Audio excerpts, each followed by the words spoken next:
आपको मैं एक कहानी सुना रहा हूँ। उसे काल्पनिक भी समझना और उसमें अच्छाइयाँ भी हैं। जैसे कहानी का रूप ये है, बेलवा रानी। 4 भाई थे, बहुत गरीब थे और चारों बच्चों की माता पिता बचपना में ही बच्चों के मतलब माता पिता खत्म हो गए। तो 4 भाई थे, तो इतना बड़ा थे। उसी टाइम से अपना मजदूरी धुतरी या किसी सूरत से अपना पेट पालन करते थे। धीरे धीरे बड़ा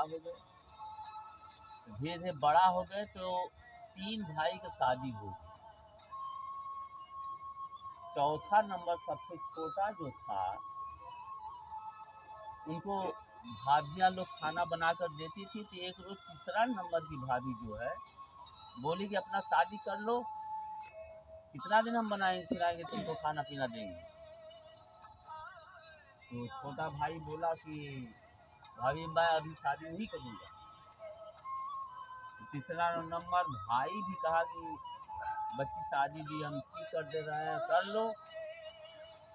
बोला चौथा नंबर भाई कि नहीं भैया अभी हम शादी नहीं करेंगे। तब तक उसकी तीसरे नंबर भाभी तंज कस दिया कि क्या बेलवा रानी लाओगे, क्या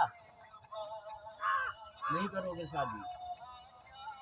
तो बेलवा रानी के नाम सुन करके वो चौथा नंबर जो है लड़का जो है निकल गया घर से। देखना बेलवा रानी कहाँ मिलती है। तो निकल गया घर से। जाते जाते एक गाँव पड़ा, तो वहाँ 3-4 लड़कियाँ कुआं से पानी निकाल रही थी। तो प्यास लगी थी, पानी मांगा पीने के लिए। तो लड़का भाई नौबत था, तो लड़कियाँ हंसने लगी कि कहाँ जा रहे, कहे हमें एड्रेस बता दो आप लोग की बेलवा रानी कहाँ मिलेगी। तो लड़कियाँ और हंसने लगी। एक लड़की बोली कि ऐसा है भैया कि आगे जंगल है, जंगल में एक महात्मा ऋषि रहते हैं, वहाँ जाओ पूछ लो कि बेलवा रानी कहाँ मिलेगी। कहे ठीक है बहन जी हम जाएंगे। तो वहाँ गया तो साधु तो जान गए कि हमारे लिए कोई प्रेम भक्त आ रहा है हमारे शरण में।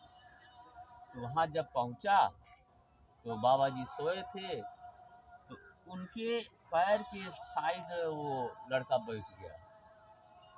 तो पैर के साइड के बैठने का मतलब यही हुआ कि अपने बड़े को जो है आदर करने का मतलब यह कि पैर की तरफ बैठना चाहिए, आशीर्वाद अच्छा मिलता है। तो लड़का जो है कि पैर के साथ तरफ बैठ गया, साधु का पैर दबाने लगा। साधु उठ गए। तो साधु जी बोले बच्चा कैसे आ गए थे। कहे बाबा जी हमें एक उपाय बताइए, हम घर से निकले हैं बेलवा रानी खोजने के लिए। कहे बेटा बहुत कठिन है, बेलवा रानी तो है लेकिन बहुत कठिन है, कैसे जाओगे वहाँ। तो जंगल में देख रहे हो बेल का पेड़ है, वहाँ एक बेल केवल है, एक बेल, उसमें बेलवा रानी है।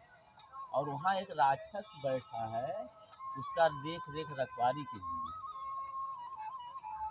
तो हम तुम्हें तोता बनाएंगे, तोता बना और जाओ और बैठो और बेल तुरंत तोड़ो और लेके आओ, उल्टा मत देखना, नहीं तो वो राक्षस जो तुम्हारा पीछा करेगा तुम्हारा जान ले लेगा, जल जाओगे। तो ठीक है, लड़का बोला ठीक है बाबा जाएंगे। तो बाबा जो है तोता बना दिए, वो गया उड़ के बेल पे बैठा और बेल तोड़ा, उड़ के आने लगा। राक्षस पीछे पीछे दौड़ाने लगा। तो लड़का भूल कर दिया कि उलट के देख लिया, और उलट के देख लिया तो जल के नीचे गिर गया। इधर बाबा जान गए कि लड़का संकट में पड़ गया। तो बाबा गए वहाँ राख उठा के लिया है और अपने घर में पानी से फिर उनको परवर करके अपना जो तपस्या और शक्ति थी परवर के फिर लड़का को जिंदा कर दिया। तो महात्मा जी बोले कि बेटा हमने तुमसे कहा था ना कि उलट के मत देखना, तुम्हारा परिश्रम तो विफल हो गया। तो बहुत लड़का बाबा से विनती किया कि बाबा एक बार फिर चांस दे। कह ठीक है बेटा, तुम्हारे लिए हम इतना करेंगे, दूर से आए हो बिलवा रानी लेने, तो हम तुम्हें बाज बनाएंगे, बाज पंछी, लेकिन अब उलट के मर देखो।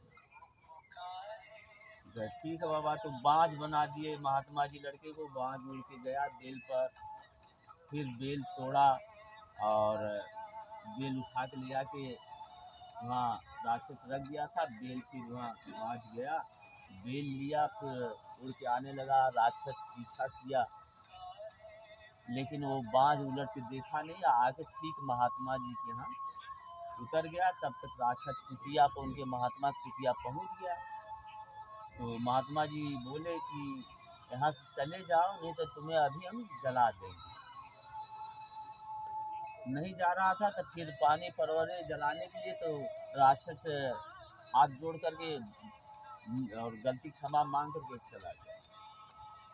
फिर महात्मा जी लड़के से बोले कि बेटा ये बेल लेकर के घर जाओ, घर बेल फोड़ना, इसमें से खूब सुंदर कन्या निकलेगी बिलवा रानी।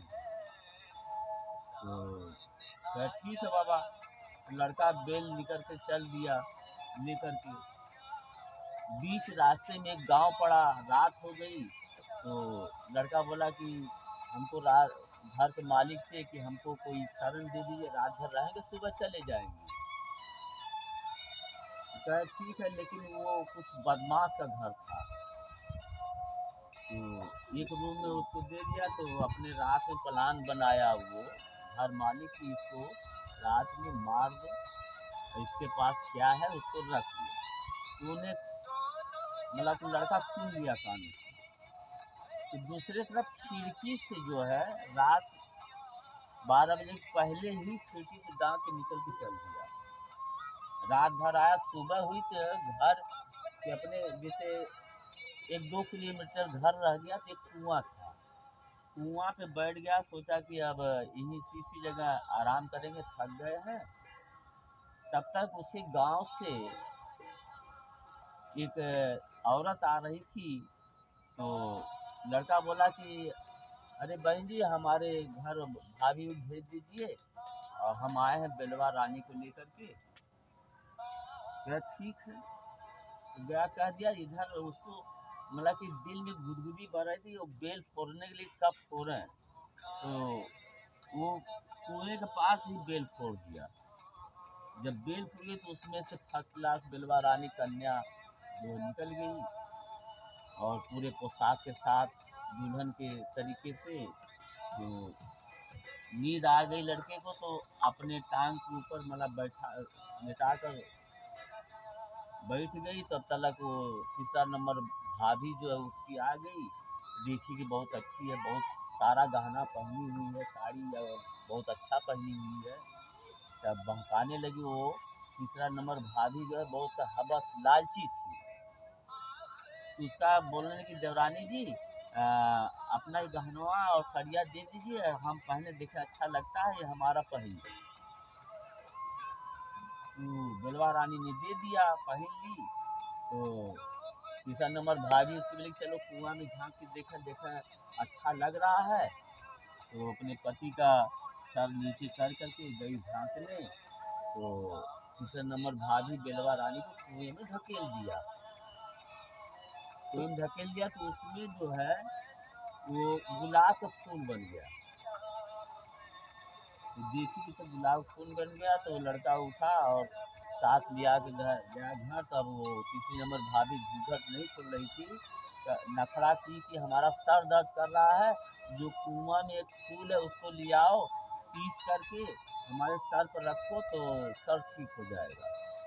तो गया कुआं में, किसी से वो फूल रस्सी ढील करके फूल निकाल के ले आया, सील बट्टा पर पीस करके उसके सर पर रखा। और जो नीचे गिर गया था पीसने में, वहाँ तुलसी का पेड़ जाम गया। तो फिर बोली जब उसके पति काम करने जाते थे, जब पति आने का टाइम होता था तो अपने देवर को जो है बाहर भेज देती थी, और पति आता था उसको खिला पिला करके फिर छोड़ देती थी। तो फिर आ जाता था तो अपने देवर से बोली कि वो तुलसी की पाती ले जाओ, उपाड़ करके घूर में फेंक आओ, जहाँ कटवार फेंका जाता है। तो तुलसी का पाती पेड़ उपाड़ गया, घूर फेंक गया, तो वहाँ एक बेल जाम गया। बेल का पेड़ जाम गया तो वो उसकी तीसरा नंबर भाभी जो है लालची, वो गई कटवार फेंकने, देखी कि वहाँ बेल जामा हुआ पेड़। फिर आई घर तो अपने देवर से बोली कि ऐसा है, पति देव, देवर को पति देव भी बना लिया उसने, आड़े आड़े, और घूंघट नहीं खोल रही थी कि वहाँ घूर में बेल जामा हुआ है, उसको ले जाओ उखाड़ कर जंगल में फेंको। कहे ठीक है। तो जब उखाड़ के जंगल में गया तो महात्मा जी देखे कि लड़के को बहुत दिक्कत, बहुत परेशानी झेलना पड़ रहा है। अब बेलवा रानी इसको प्राप्त नहीं हो पा रही, थोड़ी गलती कर दिया बीच में। तो महात्मा जी वहाँ जंगल पहुँच गए, गौरैया चिड़िया की रूप पकड़ कर वहाँ जंगल पहुँचे। जब बेल फेंक दिया तो आने लगा, तब गौरैया चिड़िया जो है अपने भाषा में समझाने लगी कि अरे बेटा कहाँ जा रहे हो, तुम्हारी बेलवा रानी है। तो नहीं समझ रहा, कुछ दूर गया, तब फिर आगे चल के मतलब फिर बोले महात्मा जी, तब तक इधर जहाँ बेल फेंका था तो आरी पोखरा बन गया, बीच में बंगला फर्स्ट क्लास घर बन गया, और बेलवा रानी उसमें अंदर बैठी, वो असली रूप में हो गई। फिर जंगल में चली गई, जंगल में से आई थी। तो लड़का चिड़िया से पूछा कि आप कौन है, हम बेल का पेड़ जामे थे, हमारी बेलवा रानी कही थी वहाँ मतलब कि बेल जामा उखाड़ फेंक दो। तो गौरैया बोली कि बेटा वो बेलवा रानी नहीं है, वो तुम्हारी तीसरा नंबर भाभी है। तुम्हारी तीसरा नंबर भाभी बेलवा रानी को कुआं में ढकेली, फिर तुम्हें बोली कि लियाओ पीस करके, फूल पीसो, कपारे पर रखो, फिर तुलसी जामा तो बोली उखाड़ घूर में फेंको, घूर में फेंक गए तो बेल जामा तो बेल यहाँ फेंक, वो बेलवा रानी तुम्हारी है। तब बहुत बड़ा कष्ट हुआ लड़की को। कहे बाबा कैसे तब मिलेगी बेलवा रानी। कहे बेटा आप तो मुश्किल है, लेकिन मुश्किल का सामना करना पड़ेगा। अब 12 बजे रात को बेलवा रानी पोखरे में उतरेगी नहाने के लिए, और कूद करके उसको दबोच के पकड़ लो, दबोच के पकड़ लो, और छोड़ना मत जब तक हाँ न कहे। ठीक है। तो लड़का जो है कि पेड़ के आड़ में बैठ गया। जब 12 बजा रात तो बेलवा रानी आई नहाने के लिए पोखरे में, तो कूद करके पकड़ लिया। तो बेलवा रानी बोली कि छोड़ो, तुम ना समझ हो, तुम समझे नहीं, पहचानते नहीं, हमको कितना तुमने कष्ट दिया, अब हम तुम्हारे साथ नहीं रहेंगे। कहे नहीं, हमसे अनजाने में भूल हो गई, ऐसा मत करो, ऐसा मत करो, हम नहीं तुम्हें छोड़ेंगे। तो कुछ देर बाद बेलवा रानी मान गई कि चलो भूल कबूल कर लिए तो ठीक है। तो बंगला में पोखरे के बीच में बेलवा रानी ने अपने पति को लेकर गई। वहाँ महात्मा जी गौरैया के रूप पकड़ के गए। फिर तो बोलने लगी बेटा तुम्हें बहुत कष्ट हुआ, लेकिन तुम्हारा परिश्रम जो है सफल हुआ। तो बेलवा रानी और लड़का ने बोला कि आप कौन है महात्मा जी, भगवान जी प्रकट हो जाइए। वहाँ महात्मा जी अपना रूप धारण कर लिए। क्या बेटा हम ही तुम्हारे पीछे पीछे हमेशा सायन पड़े रहते थे, क्योंकि तुमने बहुत परिश्रम किया है, आत्मा तुम्हारी सच्ची है, तो इसलिए हम तुम्हारे पीछे पीछे। अब तुम्हारा काम और जो चाहते थे वो हो गया, अब मैं जाऊंगा अपने स्थान। तो बेलवा रानी और लड़का महात्मा जी के पैर छुए, और महात्मा भी चले गए। तो बेलवा रानी और लड़का उसी जंगल में और उसी बंगला में रहने लगे। तो बच्चों, ये कहानी का आखिरी है, लेकिन मैं यही आप लोगों को सबको समझाऊंगा कि परिश्रम किसी चीज़ का करो, चाहे शिक्षा का करो, चाहे मजदूरी करो, खेती का करो, या गोरू चौआ, या कोई भी परिश्रम है, कोई काम करो तो लगन से, मन से। न कि हम किताब लेके बैठे हैं तो इधर देख रहे हैं, उधर देख रहे हैं, उस पर ध्यान नहीं है। तो परिश्रम का मतलब ये नहीं कि वो बेलवा रानी का मतलब है। कोई भी चीज़, कोई भी कार्य में परिश्रम करोगे और हासिल करना चाहोगे तो आज नहीं कल, कल नहीं परसों, किसी दिन तो ज़रूर वो कार्य पूरा होगा। ये कहानी का अंत है बच्चों। मतलब कि हमारी बातों को थोड़ा ध्यान भी देना, और समाज से भी मैं आग्रह करूँगा कि हमारी कहानी का शेयर, लाइक, कमेंट करना। और फिर किसी टाइम मिलेंगे, तब तक के लिए धन्यवाद। जय